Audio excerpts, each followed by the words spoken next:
we just came from Dubai, and then one of the things that we will tell people is like, hey man, do you want to see a magic trick? And then they're like, what do you mean? And then they will just show the demo. You know?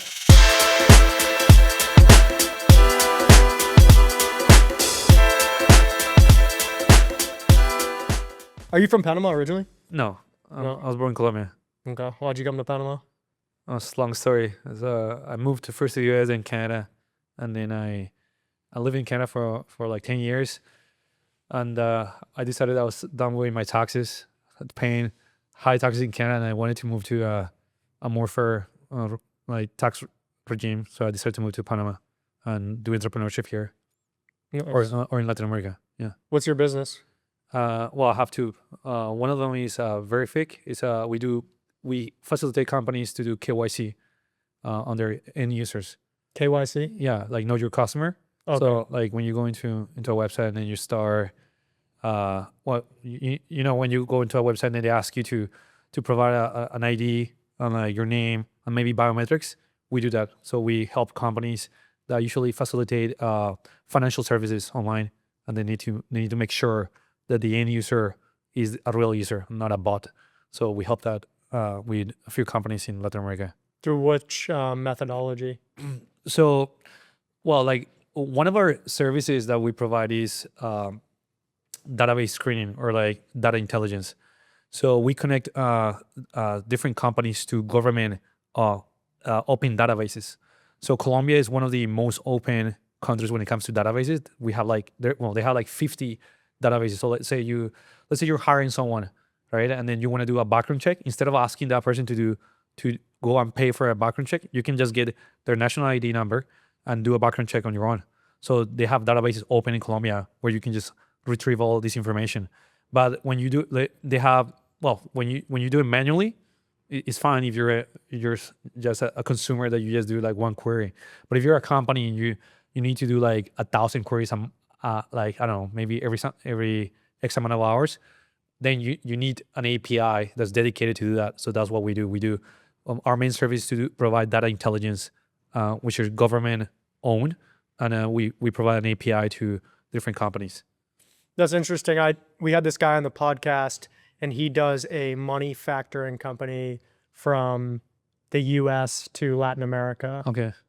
But he was defrauded for like a huge sum of money in Mexico. And I know he does a lot of investment or factoring in Colombia as well. Okay. So I don't know if there would be some overlap or synergy there, if that would be. I guess it depends on who's on the other end. Like what we do is so we have our clients to first scan the government document. We do it with OCR. So we scan all that. Then we compare and contrast it with the database of the jurisdiction of the ID, right? So we have 12 different jurisdictions, or more than 12 different jurisdictions that we can cross-reference the information of the ID. And then, so then we make sure that actually the ID is in a database. And then we do a biometric scanning. So it could help. It helps different companies, you know? So yeah, like a guy that's doing factoring, it might help them. It helps deter at least the guys that are trying to do fraud, you know? So I don't think anybody wants to put their face if they're looking to do fraud. So Right. yeah, so that will be helpful. How'd you get into this business? Well, so I first started a company called MAT Mobility, like MAT Mobility. So back in 2019, Uber was kicked out of Colombia. There was a law that they just didn't want to have Uber in the country, so because they just wanted to protect the taxi industry. So for some reason, Uber was kicked out, but every other ride-sharing app was allowed. Was still in the limbo. So we saw that as an opportunity. We launched a ride-sharing app, and Colombia and Latin America is a very competitive market. Like people think America is a competitive market. Like just come to Latin America. You have like back then there were like 7 different ride-sharing companies. We were one among them. And we onboarded 250,000 users. And during that process, that's where we were like, man, we need to, because we were giving out subsidies to the drivers and to the riders. So we were giving like coupons, subsidies to create like that market and the double-sided market, you know? So in doing that, people were like trying to get money for free. So we started like, we needed to do a KYC something robust to make sure there was no fraud. And that's when we started doing that. But after like a year and a half of operating the ride sharing app, we were like, man, this isn't never gonna make money. And maybe even like 6 months into the project, I noticed this was never gonna make money, especially when I started looking at the balance sheet of Uber. Like Uber was spending so much money, and they were all like financed through equity, and these guys raised over $20 billion to be able to eventually make a profit. So they went for 15 years without a profit, and then they started making a profit. So it's funny, how it works in Wall Street. Now it's a profitable company, but 15 years without making a profit. So I was like, man, I don't have the contacts. I'm not a Wall Street boy. I'm not gonna be able to raise the money and compete with these guys. So through that process, we're like, oh man, the compliance and the onboarding of users, all that, we started getting a lot of experience of that. So we're like, man, I think everybody needs this. So we ended up doing a spin-off of that and created Verifik, which is what I'm presented. Interesting. Is that that's after you came back from Canada, or while you were still? Yeah, that was like when I moved to Panama. We were focused on the ride sharing app. We launched the ride sharing app right on COVID. Yeah, during 2020. What were you doing when you were in the US? Oh, I was there only in high school, Okay. like middle school, high school years. Gotcha. Yeah. Is that ride sharing app your first business that you started? No, that was like no, I started like two other business. No, I think it was another business. Actually, I started two other business, one in Canada, but then I wrote off right away, and then another one in Colombia, and then I wrote that one off too. So then, but this one was the one where I put a lot of money. I spent like $1 million off my money. No, I don't like to raise people's money. I think like everybody wants to celebrate when they're raising money off someone else. I wanted to put my money, and I figured that out before I went to someone else. So yeah, I put my money in, and yeah, it was a bet, but it was a somewhat calculated bet. But then when you're so in, you're like, man, we need to figure how to make this work, and yeah, we ended up like closing shop, and we figured it was better to do that and do a spin-off. When you say it's a calculated bet, how are you determining that it had the opportunity, had the intrinsic values that were worth investing your own money in? So hindsight is 2020, but in the beginning we just had the opportunity of like a giant completely leaving the market. So they left the market for like 6 months, and then they came back, and they're like, okay, we don't care about the Colombian regulation. They came back, right? We just saw as an opportunity because like during 2020, you're gonna realize everybody was like during COVID, everybody was getting stimulus checks. So like the startup market was really hot.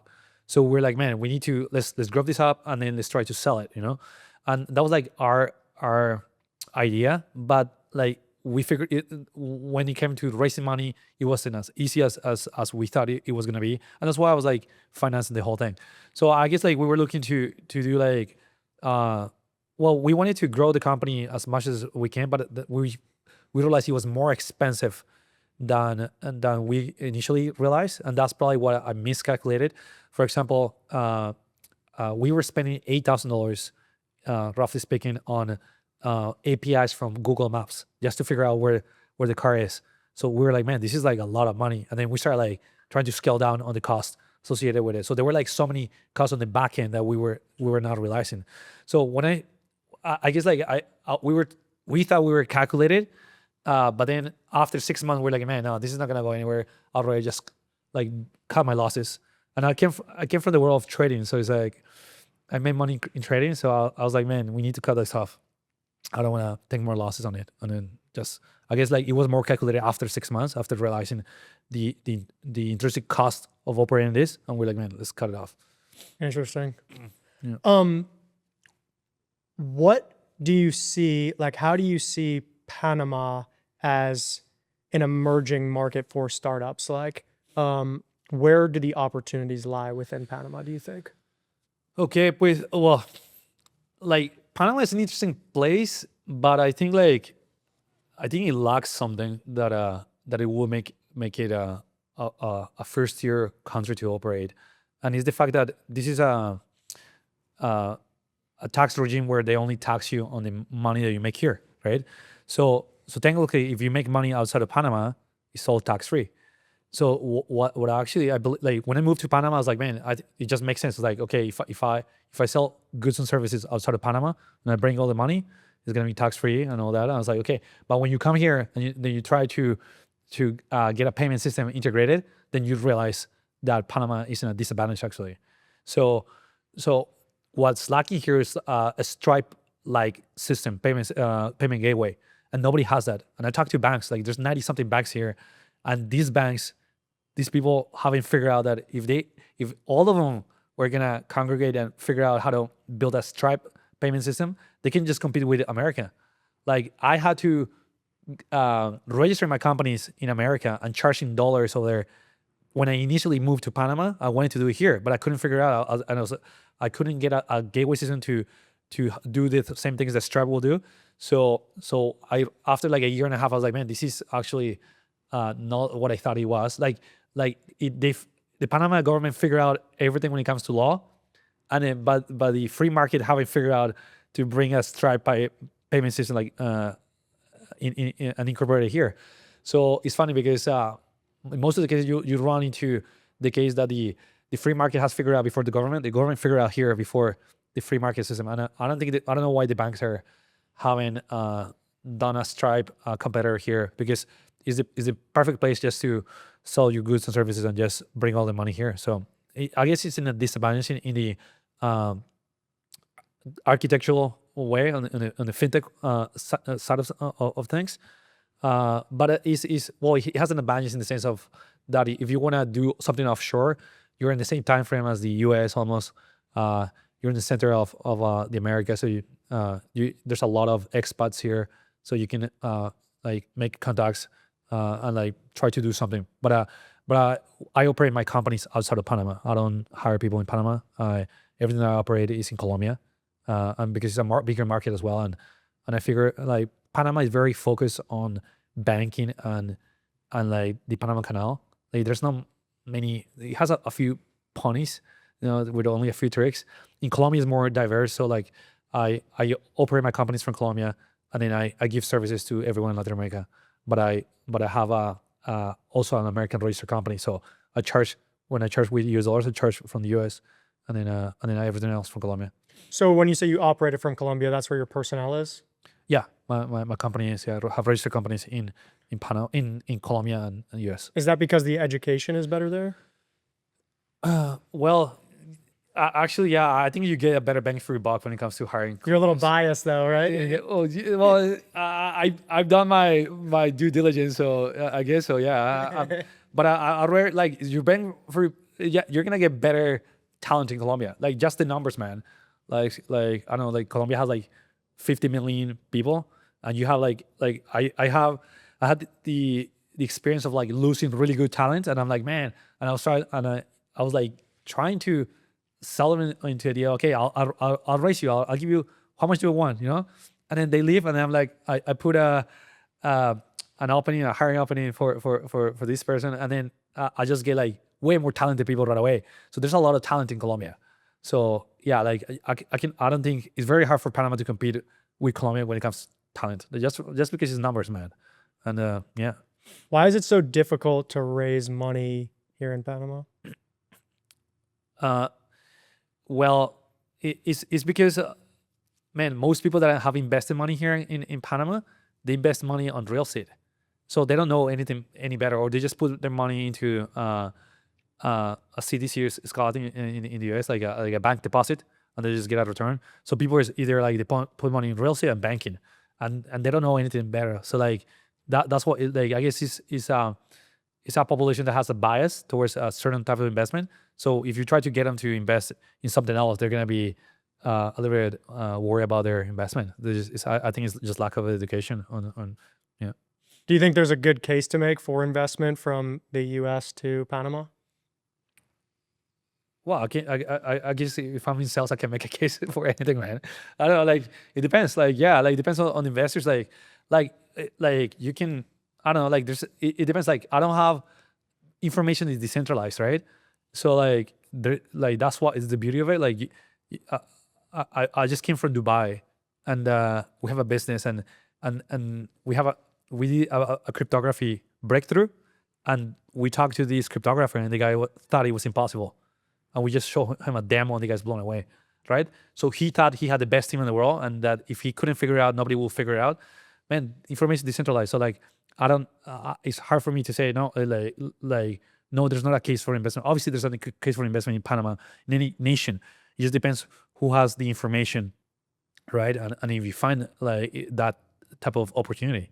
So yeah, there's always opportunities everywhere. What's cryptography? Well, cryptography is just pretty much like hiding information through an algorithm or through a pattern, changing like like the Romans back when if we were back in war during the Roman Empire, we need to figure out how to communicate each other without revealing when we're gonna get at when we're going to attack. So we need to send information in a cryptographic way. So we will probably change the words, or change the pattern of the words, and then you'll figure out because you know the pattern, you will just decipher the message I will send you. So that is pretty much like changing the way information is read. Gotcha. So, yeah. I thought it was like something with blockchain or something. I'm so naive with technology. Yeah, it has to do with blockchain. Yeah, blockchain is cryptography. That's why it's called cryptocurrency. Gotcha. Okay. Yeah. Are you into blockchain or? Yeah, I am as well. That's something that again I'm not very familiar with. What would be the case that you would make for? Well, like so, what we okay. So if let's talk about what happened in Dubai. So I just came from there because I have my second company. It's called Zelf. So just to so I don't know, maybe the audience is familiarized or not with crypto, but man, Bitcoin is the biggest technological breakthrough in probably in the last 6,000 years. And why is that? It's because it's the first time that somebody figured out how to decentralize trust. So that means that I can send you a transaction, and there's no third-party intermediate. There's no bank. There's no escrow service. There's just code. That's why all the crypto guys call, I guess making fun of the American dollar, where they say it says, "We trust in God." When in God we trust. Sorry, in crypto they say, "In code we trust," because it's referring to a decentralized way of trusting each other. So Bitcoin is now it's a $2 trillion market cap entity or asset class, right? So Bitcoin presents a great opportunity in investment when it comes to preservation of capital and like betting in something outside of the conventional market. So anyway, so like lots of people are going to crypto. They need to have 12 or 24 keys. It's called a paraphrase in order to be able to hold their crypto safe. But people are losing those cryptos. People are losing, if your 1224 word is compromised, you lose all your money, man. So we create a solution in which you encrypt and decrypt these 12 or 24 words, and you're the only one that can do that. And that way we're providing a cybersecurity service to the masses. And we do this through biometrics. So we ask the user to put a password and put their biometrics, and we encrypt the C phrase is called the C phrase, and you're the only one that can access your crypto. So we created a very cool solution that can be utilized by anybody. You don't need to be technically inclined. Anybody from that has a face and is alive can use this. That must be pretty stressful to hold all those cryptos, those passwords. Oh yeah. Yeah, that's how people are getting robbed. People are like losing left and right. If you go into X and you type in MetaMask is the biggest crypto wallet, and the second one is probably Phantom. If you type in MetaMask hack or Phantom hack, you're gonna see people losing money left and right. And there's an estimate that $7 million are lost every day in crypto, either due to C-phrase mismanagement or just due to hacks that they don't know they can have control over it. So yeah, we create a solution that helps on that. So anyway, yeah. What are your goals for your company moving forward? Where do you see it growing? Well, I have two. So for the two companies, well, I'm looking for Verifik, the data intelligence company. I'm looking to just continue to grow, expand our services to different countries. We already service companies out of the UK, and then mostly in Latin America, but some out of the UK. So we want to continue to grow. I want to double, triple up my revenue And then for Zelf, which is this company that we launched like 2 months ago, we're looking to grow it and looking for probably an acquisition. Just sell it to a bigger player who has the muscle to grow, to bring this to the entire masses. So yeah. If you got $1 million of guilt-free capital right now, how would you deploy it within your company? $1 million. Okay. So well, it depends. So like it depends because okay, so the $1 million it will come from someone, and then there's nothing that's guilty free, man. I think like it's somebody, but there's nothing free, man. No, like, this one is free. This one is free. You don't have to pay it back. You can do whatever you want with it. No, you just hack someone's Bitcoin wallet. No, okay, no, I don't know. I'm gonna. I don't know. Like it comes to money, I would just deploy it in the. For example, I don't know, for Zelf, I think is that's where I will probably use it for, because Verifik is already like sustaining. For Zelf, I would just like try to grow it and capture as many users as I can, paying users, and then try to sell it to one of my competitors. My competitors cannot compete with my technology, but they have more money than me, so I would just create a FOMO, fear of missing out on all these players, and let the best better take over the company and just sell it. Wow. That's what I would do. Yeah, because they cannot compete with our technology, and nobody has it. So that I have a huge advantage in the marketplace when it comes to that. So I'll just look for the highest bidder. How are you able to get the best technology with lower capital? Well, circle back to the thing that I told you, information is decentralized. So that's why like tyrannies don't really work. Like that's why what doesn't work? A tyranny. Oh, okay. A tyrannical government. Like if you have a tyrannical government, people like usually the leader thinks that he knows everything. It's like Mao Zedong in China, in the Great Leap Forward. He thought that by killing the birds, he was gonna save people from starvation, and like he was advised not doing that, and he sent like 60 million people to starvation. So information is decentralized, and that's the thing. Like that's why there's breakthroughs. Usually breakthroughs come outside of industries, right? So like I don't know, the internet. Like the internet wasn't like done by IBM or like the big computer players. It came from like a lot of these companies came. Google, they were guys in their garage working on different things, because information is decentralized. So that's why you have startups. So like you can do great things because there's great minds out there, So there's people that do small breakthroughs, and if you happen to like run into one of those guys, you can bring the IP into your company and just grow, So, yeah. So that's the beautiful thing about the world. What's the biggest challenge that you've faced to date as an entrepreneur? I think like, I don't know, maybe it's the attention span of people. It's like you're trying to sell, like either it could be customers, it could be VCs. Like when you have an idea and you just want to show it to the world, everybody's like scrolling, man. So I think the biggest challenge is like people's attention putting into like all this social media, man. It's like people have like maybe 15 minutes. It's crazy. Like we have like a breakthrough and we just try to show it to someone, and they don't want to dedicate more than 3 minutes. Yeah. And then they're like, so you have to be super careful trying to articulate what you want to say to someone, trying to ignite attention. So I think like the attention span across the globe, man, is very hard to get people to sit down for 5 minutes and to listen to you. So I think that's the hardest thing. What are the keys to getting that attention? What have you found? Well, like it's funny because we just came from Dubai, and then one of the things that we will tell people is like, "Hey, man, do you want to see a magic trick?" And then they're like, "What do you mean?" And then we just show the demo, And the demo is like a magic trick when it comes to the breakthrough. So people are like blown away, and they're like, "Wow," So like you have to be like creative and try to get people's attention, And that's what we did. We did that a few times to a few people, and they're like, "Cool," and they just couldn't reason what they couldn't. Follow, like they're like, "Oh, is that possible?" So so people were just like dumbfounded. They were like, "What? That's crazy." But anyway, I think that you just have to be creative.